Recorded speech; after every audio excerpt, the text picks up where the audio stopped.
Assalamualaikum warahmatullahi wabarakatuh. Perkenalkan, nama saya Baik Nunung Estiana dari Prodi D3 Rekam Medis dan Informasi Kesehatan 5B dengan NIM 91C21081. Baiklah, di sini saya akan mempresentasikan materi dari mata kuliah kodifikasi terkait penyakit tertentu neoplasma dan infeksi.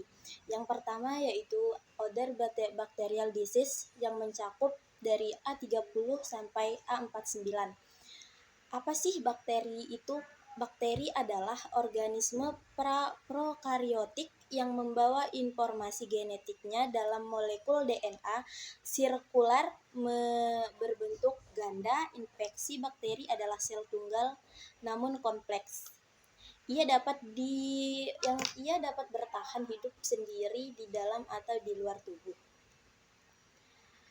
Bakteri sendiri di sini diklasifikasikan menjadi gram positif atau gram negatif berdasarkan karakteristik dinding selnya. Secara klinis, salah satu perbedaan di antara organisme gram positif dan gram negatif adalah bakteri gram negatif cenderung menghasilkan endotoksin yang dapat menyebabkan keseluruhan jaringan, shock, dan kematian. Kedua kelas bakteri ini juga berbeda dalam ketentuan terhadap antibiotik. Selanjutnya yaitu patofisiologi bacterial disease. Yang pertama ada adensi dan kolonisasi. Adensi dan kolonisasi di sini yaitu termasuk ke dalam tubuh. Setelah masuk ke dalam tubuh, bakteri harus dapat menempel pada permukaan sel manusia atau jaringan untuk dapat bertahan dan berkembang biak. Mereka menggunakan struktur khusus yang disebut adesin untuk menempel pada sel hospes atau inang. Selanjutnya yaitu infasi atau tahap pertumbuhan, yang dimana beberapa bakteri mampu menembus sel-sel hospes, memungkinkan mereka untuk menghindari responsi sistem kekebalan tubuh. Mereka dapat melakukan ini melalui produksi enzim atau oksigen yang berupa member sel. Selanjutnya yaitu proliferasi atau pertumbuhan sel-sel. Setelah berhasil menempel dan jika mampu menembus sel inang, bakteri mulai berkembang biak dan memperbanyak diri di dalam jaringan tubuh. Proses ini dapat menyebabkan kerusakan pada sel-sel inang dan memicu respon kekebalan. Selanjutnya yaitu peradangan.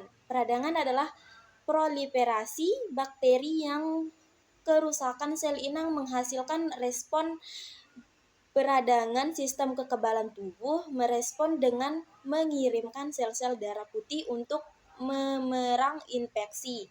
Hal ini dapat menyebabkan gejala seperti kemerahan, pembengkakan, dan nyeri. Selanjutnya ada toksigenesi, yaitu beberapa bakteri dapat menghasilkan toksin atau senyawa beracun yang dapat merusak sel-sel inang atau mengganggu fungsi normal organ atau jaringan tertentu. Selanjutnya yaitu sistem atau lokal, yang dimana infeksi bakteri dapat terjadi secara lokal di area tertentu, misalnya infeksi saluran kemih, atau dapat menyebar ke seluruh tubuh melalui aliran darah atau infeksi sistemik. Selanjutnya ada resolusi atau komplikasi, yaitu yang tergantung pada daya tahan tubuh dan jenis bakteri. Infeksi dapat diatasi oleh sistem kekebalan tubuh atau berkembang dengan kondisi yang lebih serius seperti abses, sepsis, atau infeksi kronis. Selanjutnya ada terminologi medis bacterial disease. Terminologi medisnya yaitu kolera, rootnya kole atau empedu, sufiknya a. Keterangannya adalah penyakit diare akut yang disebabkan oleh infeksi usus akibat terkena bakteri Vibrio cholerae.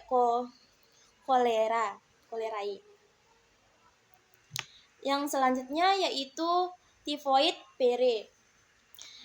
Rootnya adalah typhus atau kebingungan mental, yaitu keterangannya penyakit infeksi akut khusus alus yang disebabkan oleh Salmonella typhi atau STV. Selanjutnya ada yang kedua yaitu infection with a predominantly sexual mode of transmission, yaitu yang mencakup dari A50 sampai A64. Infeksi menular seksual atau penyakit menular seksual adalah infeksi yang menular melalui hubungan intim. Penyakit ini umumnya ditandai dengan ruam atau lepuh, keputihan, dan nyeri di area kelamin. Penyakit menular seksual dapat disebabkan oleh infeksi bakteri, virus, jamur, atau parasit. Penyakit menular seksual tidak selalu menimbulkan gejala atau hanya menyebabkan gejala ringan. Baik, selanjutnya yaitu pathophysiology infection with a predominantly sexual mode of transmission. Yang pertama yaitu penularan. Penyakit menular seksual biasanya terjadi melalui kontak seksual dengan pasangan yang terinfeksi, juga dapat menyebar melalui darah, kontak kulit ke kulit, atau dari ibu ke janin selama kehamilan atau persalinan. Selanjutnya yaitu masuknya patogen. Patogen atau bakteri, virus, atau parasit memasuki tubuh melalui selaput lendir atau luka terbuka pada kulit. Contohnya bakteri seperti Chlamydia trachomatis atau Neisseria gonorrhea dapat masuk melalui selaput lendir, alat kelamin, atau saluran kencing. Selanjutnya ada replikasi dan penyebaran, yaitu setelah memasuki tubuh, patogen mulai berkembang biak dan sel inang, misalnya virus HIV menargetkan sel-sel sistem kekebalan tubuh seperti sel CD4. Virus atau bakteri tersebut dapat merusak sel inang atau mengubah fungsi mereka. Selanjutnya ada respon imun tubuh. Tubuh merespon infeksi dengan mengaktifkan sistem kekebalan tubuh. Ini melibatkan pelepasan zat kimia seperti sitokin atau antibodi yang bertujuan untuk menghancurkan patogen. Respon imun tubuh dapat menyebabkan peradangan dan gejala seperti demam, bengkak, dan nyeri. Selanjutnya ada peningkatan kebalikan, yaitu dalam beberapa kasus tubuh dapat mengembangkan kekebalan terhadap patogen, yaitu yang dapat melindungi individu dari infeksi ulang. Contohnya adalah vaksinasi yang meningkatkan kekebalan tubuh terhadap beberapa penyakit menular seksual atau PMS. Selanjutnya, patofisiologi lokal. Setiap penyakit menular seksual dapat memiliki dampak khusus pada organ atau sistem tubuh yang terinfeksi. Misalnya Chlamydia dapat menyebabkan cervicitis atau peradangan serviks, sedangkan HIV dapat merusak sistem kekebalan tubuh secara keseluruhan. Selanjutnya ada komplikasi dan penyebaran. Jika tidak diobati, penyakit menular seksual dapat menyebabkan komplikasi serius. Contohnya Chlamydia yang tidak diobati dapat naik ke saluran tubuh Fallopi dan menyebabkan peradangan gangguan pada wanita yang dapat mengakibatkan infertilitas. Selanjutnya ada penyebaran sistemik, yaitu beberapa penyakit menular seksual seperti HIV dapat menyebar ke seluruh tubuh melalui aliran darah, mempengaruhi berbagai organ dan sistem. Dari sistem ini dapat menyebabkan infeksi oportunistik dan masalah kesehatan yang serius. Selanjutnya ada persistensi. Beberapa penyakit menular seksual seperti virus herpes simplex dapat bertahan dalam tubuh dalam bentuk laten dan kembali aktif setelah beberapa waktu. Selanjutnya ada pencegahan dan pengobatan.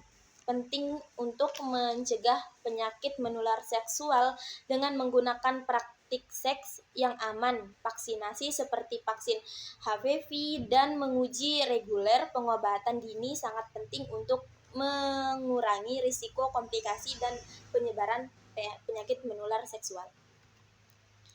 Terminologi medis, infection with a predominantly sexual mode of transmission.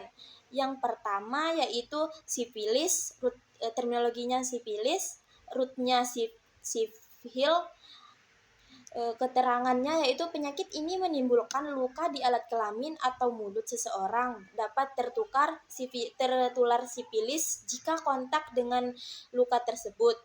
Selanjutnya yaitu Chlamydia, sufiksnya yaitu kondisi tidak normal.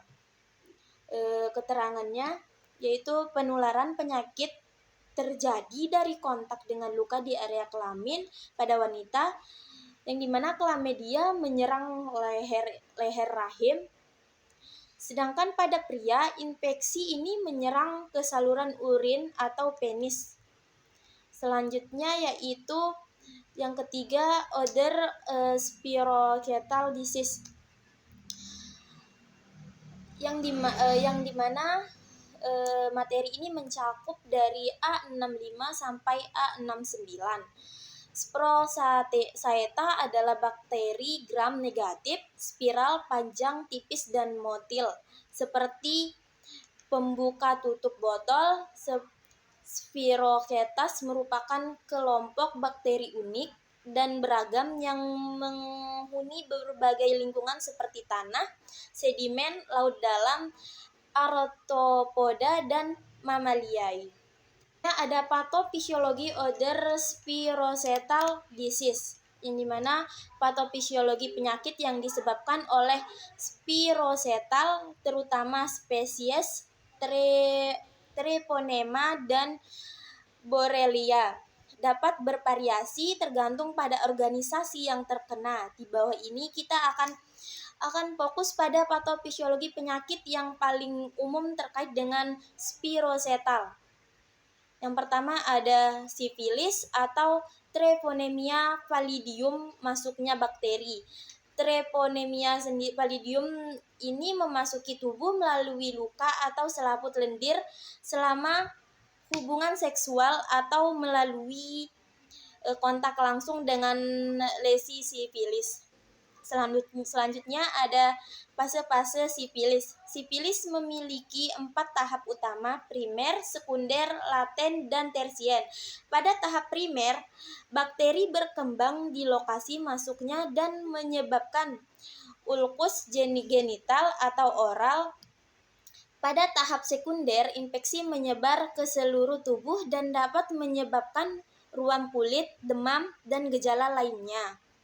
Selanjutnya yaitu penetrasi ke sistem peredaran darah, yang dimana Treponema pallidum dapat masuk ke dalam aliran darah dan menyebar ke berbagai organ tubuh termasuk sistem saraf pusat. Selanjutnya ada komplikasi. Dalam tahap tersier, sifilis dapat menyebabkan kerusakan serius pada organ tubuh seperti jantung, otak, dan tulang, serta menghasilkan lesi kulit yang disebut guma. Selanjutnya ada respons imun tubuh, yang dimana infeksi sifilis merangsang respons imun tubuh, tetapi bakteri ini memiliki berbagai mekanisme evasi imun yang memungkinkan bertahan lama dalam tubuh. Selanjutnya yaitu borreliosis Lyme atau Borrelia burgdorferi, yaitu masuknya bakteri Borrelia burgdorferi masuk ke dalam tubuh melalui gigitan kutu Ixodes yang terinfeksi. Selanjutnya ada penyebaran. Bakteri ini menyebar melalui aliran darah ke berbagai organ tubuh, biasanya Borrelia burgdorferi pertama kali menginfeksi kulit, menyebabkan bercak merah berbentuk target yang disebut erythema migrans. Selanjutnya ada fase-fase borreliosis Lyme. Jika tidak diobati, penyakit ini dapat berkembang menjadi tahap kedua dengan gejala seperti demam, nyeri sendi, dan masalah neurologis. Pada tahap lanjut, Borrelia burgdorferi dapat memengaruhi sistem saraf pusat dan jantung. Selanjutnya yaitu respon imun tubuh, yang dimana respon imun tubuh terdapat Borrelia burgdorferi penting dalam mengendalikan infeksi, tetapi bakteri ini juga memiliki kemampuan untuk menghindari sistem kekebalan tubuh. Selanjutnya ada leptospirosis, Leptospira species. Masuknya bakteri yaitu Leptospira masuk ke dalam tubuh melalui kulit yang rusak atau selaput lendir yang terkena air atau tanah yang terkontaminasi urin hewan yang terinfeksi. Selanjutnya ada penetrasi ke sistem peredaran darah, yang dimana bakteri ini masuk ke aliran darah menyebar ke berbagai organ, terutama ginjal dan hati. Selanjutnya ada gejala dan komplikasi. Leptospirosis dapat menyebabkan gejala seperti demam, nyeri otot, dan gangguan hati dan ginjal. Selanjutnya ada respon imun tubuh. Respon imun tubuh penting dalam mengatasi infeksi leptospirosis.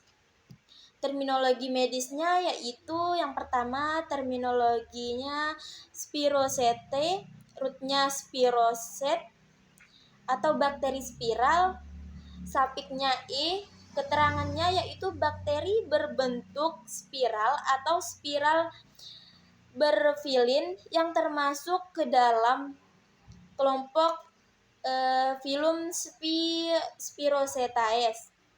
Yang selanjutnya yaitu Treponema pallidum. Sufiknya yaitu ema atau pembengkakan, yang dimana keterangannya yaitu bakteri spirosetal yang menyebabkan sifilis. Sifilis dapat menyebabkan berbagai gejala jika tidak diobati. Yang ketiga yaitu Borrelia burgdorferi, yang dimana keterangannya yaitu bakteri spirosetal yang menyebabkan penyakit Lyme.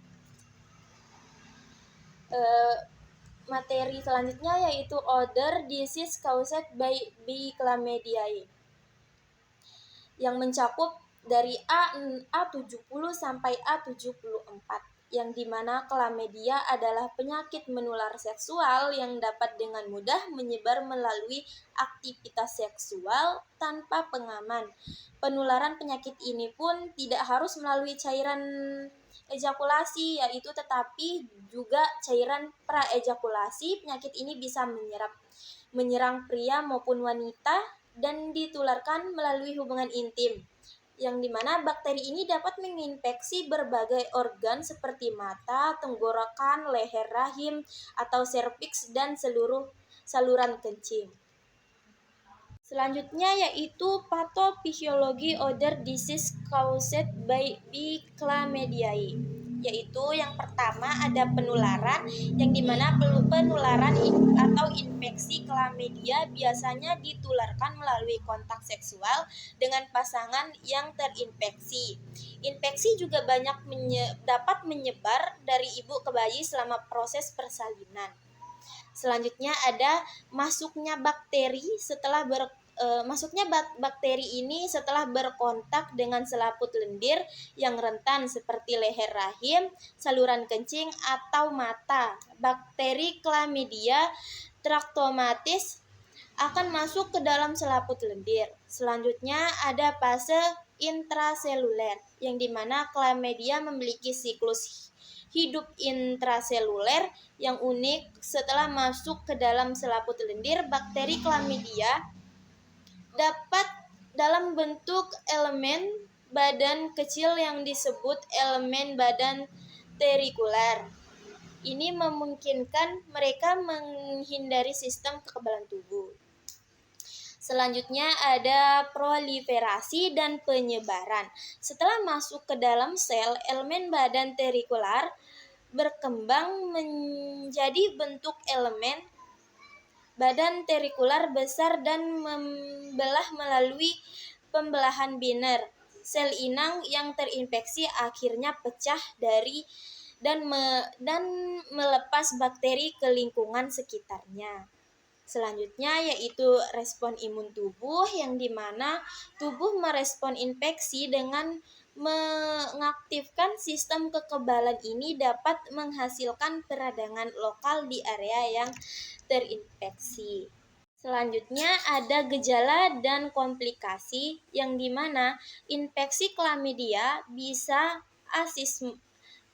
asimptomatik atau tanpa gejala, atau menunjukkan gejala seperti nyeri saat buang air kecil, keluarnya cairan dari alat kelamin, atau nyeri perut rendah jika tidak diobati. Infeksi klamidia dapat menyebabkan komplikasi seperti radang panggul, infertilitas, dan penyebaran infeksi ke organ tubuh lainnya. Selanjutnya yaitu ada penyebaran lebih lanjut, yang dimana klamidia dapat menyebar melalui aliran darah ke organ tubuh lain seperti persendian, mata, organ dalam lainnya, yang dapat menyebabkan berbagai jenis infeksi terkait. Selanjutnya yaitu pemulihan dan persistensi, yang dimana dalam beberapa kasus klamidia dapat bertahan dalam bentuk persistensi dalam sel inang yang bisa membuatnya sulit untuk dihilangkan dengan antibiotik dan menyebabkan infeksi berulang.